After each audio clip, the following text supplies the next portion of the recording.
All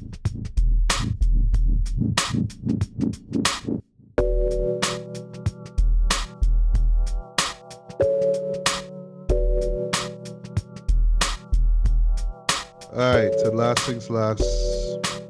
Let me talk about the Lovebirds, man. All right, well, you talk about it. Yeah.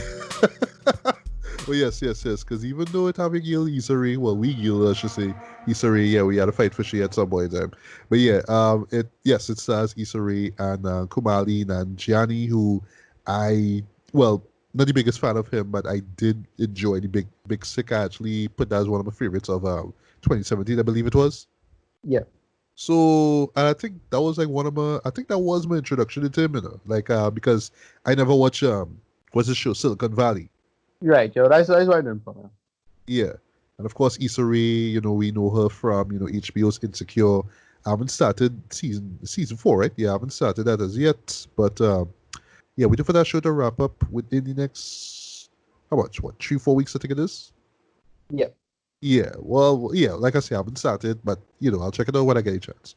But yeah, so I saw the trailer for this. So I think I saw some promotional material for it. I say, okay, well, all right, the in a film coming out in theaters as a romantic comedy.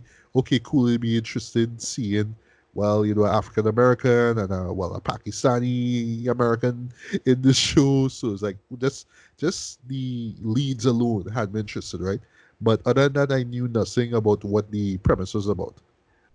But also, this was a show that was supposed to be released theatrically, but you would hear and talk about, well, because of COVID-19, there was some delays. I believe it was supposed to come out before around the time when, the whole pandemic thing became official. So you're wondering Right. what was going to be the future of this show. So we heard it was coming out on Netflix, right? So it came out last Friday, so I was recording here. I checked it out. And what is it about, right? Well, it pretty much centers on, well, the couple, right? Kumali plays Jabran and Issa plays Lilani, right? So they meet one day, they fall in love, and then they do this clever thing where you see 4 years later. And it's not so much that their relationship is on the rocks or anything like that, but well, what it basically show is that they kind of tend to fall out ever so often, right? They can't really agree on things so much, even right down to marriage. They can't really settle down. They don't believe in it, or at least I think one of them doesn't believe in it, or they're afraid of it. Some kind of stuff like that, right? But anyway, Yeah. so yeah, I mean, they far for the perfect couple that you'd expect them. Well, the perfect interracial couple that you'd expect them, right? But they get by, right? So what happens is that, well, one day they headed down to go to um a friend's house. I believe it was. Yeah, they head over to a friend's house. The friend having some party, some dinner party kind of thing. So they head down, and then suddenly they run into this cyclist. Right, they actually run him over. Well, sorry, Right. bounce into him actually. Right, and while they exit the car, they try to help him out. He's like, no, I'm fine. He jumps back on the bike and rides off. And then a cop shows up. Is like, did you see the guy who went that way? Blah blah blah. It's like, yeah, he went that way, right? So he commandeers the car, drives, finds him, and eventually kills him. I'm not gonna say how he does it, but he kills him. And it's like, oh shit, what's going on here, right? So long story short, they realize that the both the cop and the dead cyclist are involved in some kind of weird, cult that's going on. They pretty much hire these couriers, these young guys. Well, one of which was the one who got killed, the cyclist, to do their jobs for them. And there's a bunch of like implied there's some kind of shady stuff going on there. And slight spoiler here, well, yes, of course, Jabran and Lani find their way into the cult. So because they decide, well, here's what, well, we can't just sit by and be like, oh well, this guy got killed and let's move on with our lives. Let's at least try to figure out what's going on. It gets even worse now because they actually acquired the guy's phone. So one thing leads to the next. They run into some shady characters. They find their way into the cult, and just get back to the slight spoiler. It's straight up eyes wide shut, like painfully unnecessary ripoff of Eyes Wide Shut. Like the whole aesthetic of it. Okay. And while all this is going on, while they try to solve this mystery as to who got this guy killed and all that kind of stuff, well, or I should say, why the cop got kill this guy, because they established later on that the cop is kind of crooked. He does go around killing the couriers, and you're not really sure why. So it's just this whole investigative thing that they're doing whilst trying to patch their relationship up. And I'll leave it at that. So let us get the good out of the way. The good. Good, eh? The goods, the good. The leads themselves. I thought that Kumail and Issa were great together. They show fairly decent chemistry together. They have that, you can tell. It it does kind of come off a little awkward, you know what I mean? Haha, get, because Issa, and there's some insecurity involved. Haha, get it, because Issa. But what I like to do is that as far as the insecurity goes, it's more on Kumali's side, because he just trying to, like he's, how to say, like he wants to be he wants to stay the guy that he is. He doesn't want to try to change for anybody and whatnot. And at times he kind of wonders why somebody like Lilani would still be interested in him. There. So you have that kind of back and forth going on. She, in her case, is just like, well, you just don't want to grow up, you don't want to move on, you don't want to accept that, we go into this new stage in our relationship. You just want to, well, he's working on a documentary actually. So yeah, you just want to focus on that. You don't want to pretty much ignore me and all that kind of stuff there. So that's where they go with that. I mean, it's just tepid arguments, basically. It's not serious, but you can kind of understand why they would eventually be like, you know what, I think this relationship done, I think we done. I could kind of get why they would feel that way, but really and truly it wasn't anything too life-threatening, like, oh, you cheat on me or you sleep with that person, right? Not expecting the show was going to go there, but I thought it was going to be something even more serious. So that would have really test the relationship, right? And in terms of just on-screen charisma and all that kind of stuff, I mean, both leads have it, right? You see them on screen, you smile at them. When you see Issa's irresistible smile, you can't help but smile back. Typical stuff, right? And then Kumali just trying to be this, well, they try to make him this goofball basically at times. But both of them are a little goofy, but it's just mainly because they don't know what to do in a situation that involves people getting killed, right? So it's kind of interesting. So long story short, seeing is that they pretty much hold the show. They do their best, right? Here's the problem. The show itself, or I should say the story itself, doesn't give them much to do. It gives them little or nothing to do.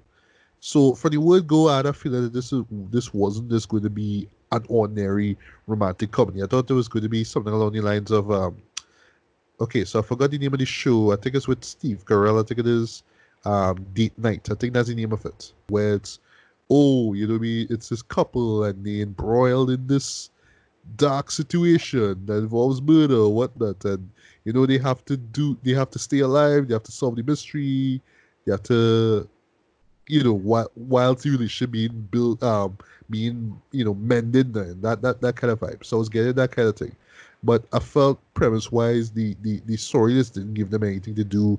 The situation just felt flat. It was just, oh well, it's this cop doing all this stuff, and there's this cult that ultimately doesn't really do much except, like, if you're familiar with Eyes Wide Shut, that's what they do. That's it. That's the big reveal.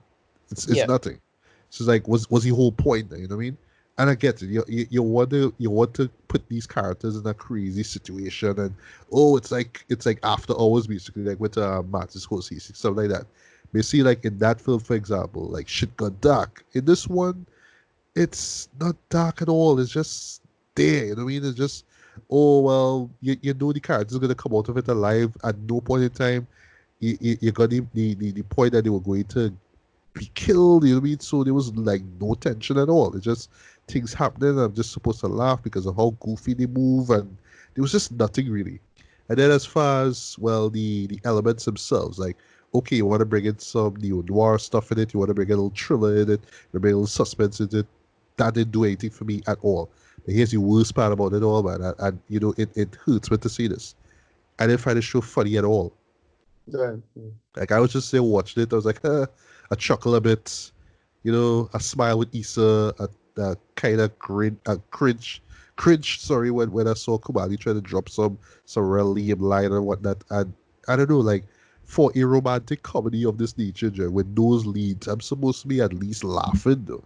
Even if I find the premise to be kind of shit, which it was, but none.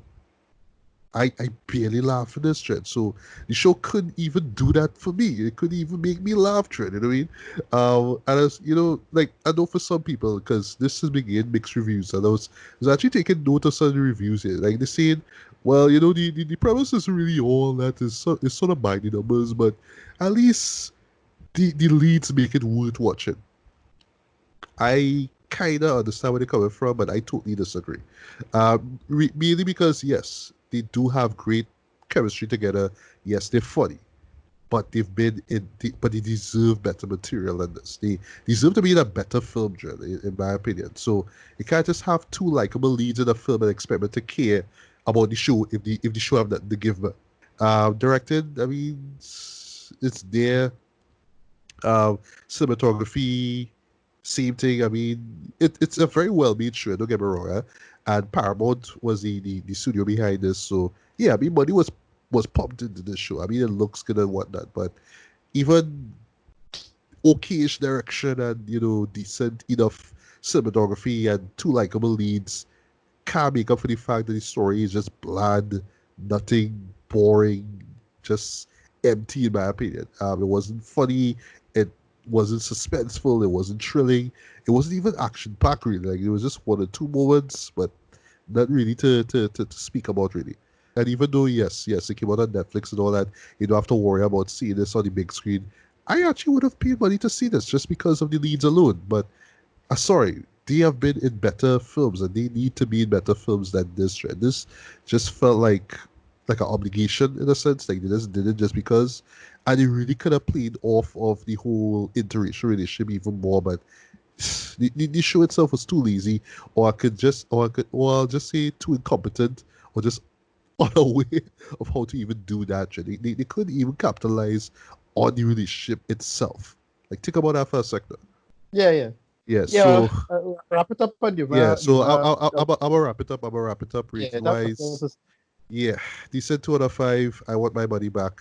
Yeah, Yeah, I see this with regret here because I love these leads. I love them, but sorry, putting them on a screen and having them do things just because with a story that just does nothing and just bland and boring does not make for a great film. I know people will defend it. People will say, "Oh, it's one of those shows you just watch when you have nothing to do or you have it in the background." But I sorry, as far as shows playing in the background, you could pick better shit than this, Jen. Pick, yeah, no, Big Bang Theory or something like that. Like that's a show you can play in the background, Jen. But that's yeah. something where you have such great actors, Jen, just doing nothing, just doing fuck all, Jen. So sorry, decent 2 out of 5. Yeah, this was a disappointment for me. I would Yeah. recommend watching this, but unless you just like anything that have the just anything under the genre romantic comedy, yeah, watch it. But for everybody else, yeah, skip this shit.